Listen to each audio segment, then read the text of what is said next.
Everybody, welcome to this video. This video we're gonna take a look at a Flutter widget of the week, which is a raise button.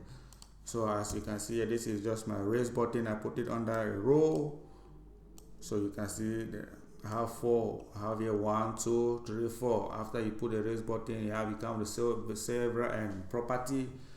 Here I have forward and backward, false and true. So these are all of them. But we just talk about all the one, so you can add them. The rest is just inside a row. You can add so many buttons that you want.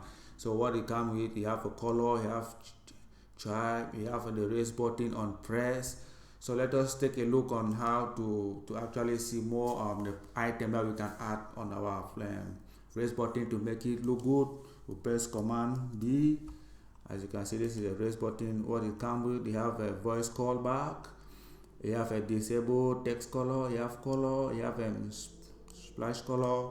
So guys, you can read more, and for more video I'll post a link down below. You can read on the raise button. So guys, that is all about it. Thank you guys for watching. Love and share this video, and if you are new here, please hit the subscribe button for more video. Until then, see you guys.